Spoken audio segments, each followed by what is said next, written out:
Hey guys, TJ here. I just wanted to show you how to set your mirrors in your seat, your memory seat and mirrors in a 26 Honda Ridgeline.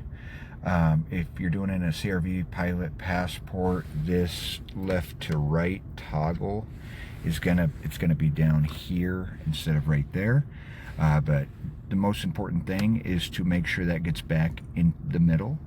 If you don't, it's gonna, when you go in reverse, it's gonna point your mirrors at the ground. And then once you get your seat and everything set, you're just gonna hit the set button, and then you're gonna hit 1 or 2. That double beep means we're good to go. And if I have to make any adjustments, when I'm driving around, I just put it back in park and do that same thing, just set in 1 or 2. You get 2 of those per key fob, 2 key fobs per new vehicle. Let me know if you guys want any other videos.